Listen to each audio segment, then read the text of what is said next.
palm area here. Here's the thumb.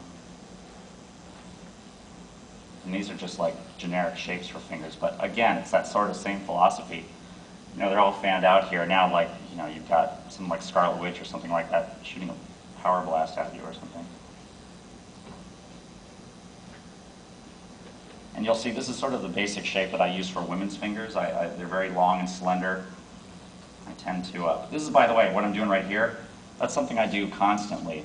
You know, I'll rough out something and then I'll erase it, but you'll see there's still what we call ghost lines there.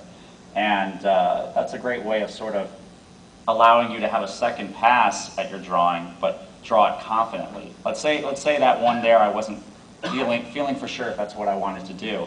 Well, it doesn't matter because I won't have that shaky, unsure line because now I've roughed it out and now I'll draw it as though I'm for sure that I'm going, oh, well, now I absolutely know what I'm going to draw.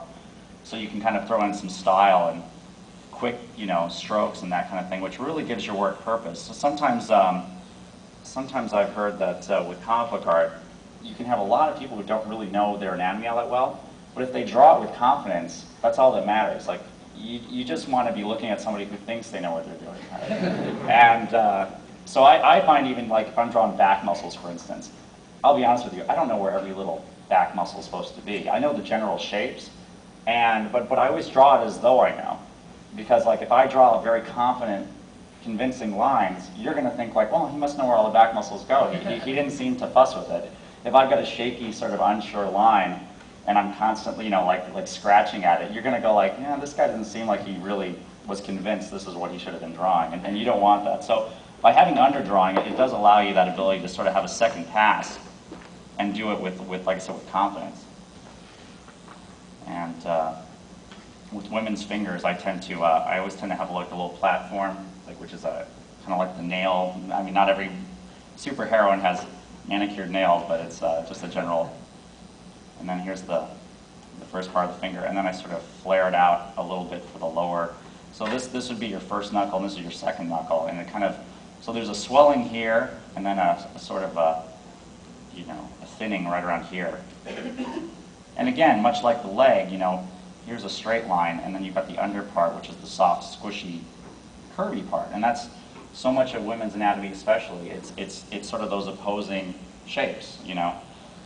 Finding where they sort of, and if you're ever in doubt, I mean, it's pretty easy to think about it. It's like, well, yeah, this is the squishy part of my finger, and this is where I feel the bone. And in most cases, your leg's like that, your arm is like that. And as long as you keep that in mind, it'll give you that sort of sense of where the curves are and where the straight lines are.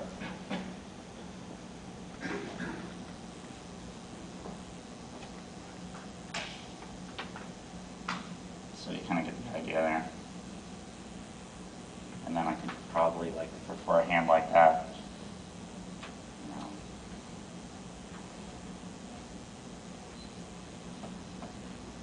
kind of get the idea, like somebody could be, you'd have a head here, and it's like, you know, the cape blowing. I mean, you get the sense how something like that could be a dynamic hand shape.